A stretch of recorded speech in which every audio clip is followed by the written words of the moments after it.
Cyber నేరగాళ్ల ఉచ్చులో మాజీ IPS భార్య స్టాక్ మార్కెట్ పెట్టుబడుల పేరుతో 2.58 కోట్ల మోసం ట్రేడింగ్ చిట్కాలు ఇస్తామంటూ వాట్సాప్ మెసేజ్ వారి సూచనల మేరకు యాప్ డౌన్లోడ్ డిసెంబర్ 24 నుంచి ఈ నెల 5 వరకు నగదు బదిలీ మోసపోయానని గుర్తించి సైబర్ క్రైమ్ పోలీసులకు ఫిర్యాదు.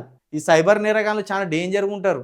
ఏకంగా ఇప్పుడు మాజీ ఐపీఎస్ భార్యనే ఈ ఉచ్చులో పడదట. ఏకంగా 2.5 కోట్ల రూపాయలు సైబర్ క్రైమ్లో పెట్టుబడి రూపంలో పెట్టుబడేసింది. ఆమె పెట్టుబడి లాక్ అయిపోయింది. ఎంత భయంకరంగా ఉన్నారు తెలుసా సైబర్ నేరగాళ్ళు. ఒక మాజీ జడ్జి ఏం చేస్తారంటే ఈయనకు ఆ వాట్సాప్ ఫేస్బుక్లు ఇవి ఇన్స్టాల్ అన్నీ వాడతాడట. ఆయన వాడు ఏం చేసిన సైబర్ నేరగాడు, ఇగో 2 లక్షలు పెడితే ఫలాని హీరోయిన్ మీ దగ్గరికి వస్తుంది అని ఓ ఫేస్బుక్లోనో ట్విట్టర్లోనో లేకపోతే ఇంకో దాంట్లోనో పోస్ట్ పెట్టిండు. ఈ ముసలోడు ఉండేటోడు ఉండాలా, ఆయన బుక్ చేసిండు.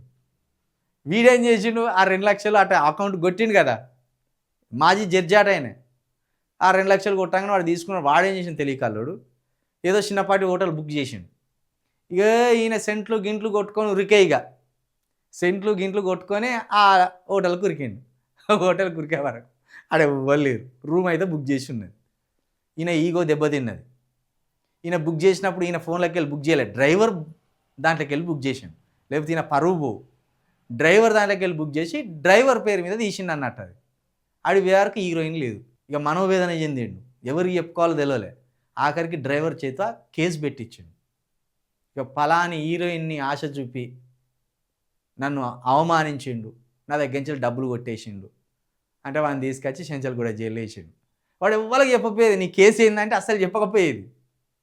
అటు ఇటు అందరు కలిసి ఏం చేసిన ఎస్ఐ గారిని అడిగింది. అక్కడ 2 స్టార్ అంటారు. అడిగితే ఆయన చెప్పినాడు, వాడు లంగారు, వాడు సైబర్ క్రైమ్ వాడు, మహా లంగవాడు అని. అట్లుంటాయి. దేనికి ఆశపడకండి మీరు. ఆన్లైన్ బెట్టింగ్ల జోలికి కానీ, ఆన్లైన్ బిజినెస్ల జోలికి కానీ, ఆన్లైన్ జోలికి మీరు వ్యర్థమైన వాటికి పోకండి. చాలా ఇబ్బందులలో పడతారు.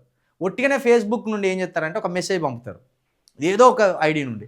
ఆయన రాగానే మనం అమ్మాయి ఫోటో పెడతారు. ఎక్కువ నార్త్లో ఫోటోలు పెడతారు సుమా. ఇప్పుడు బెంగళూరు కూడా బాగా పాకింది ఆ కల్చర్. బెంగళూరు వాళ్ళు కూడా కొన్ని ఫేక్ ఫోటోలు పెడతాను. అమ్మాయి చాలా అందంగా ఉంటుంది. అక్కడ నుండి హాయ్ అని వస్తుంది. మనం హాయ్ అని కొడతాం. వెంటనే వాళ్ళు ఏమంటారంటే నువ్వు న్యూడ్ కాల్ చూస్తావా నాది అని అంటారు.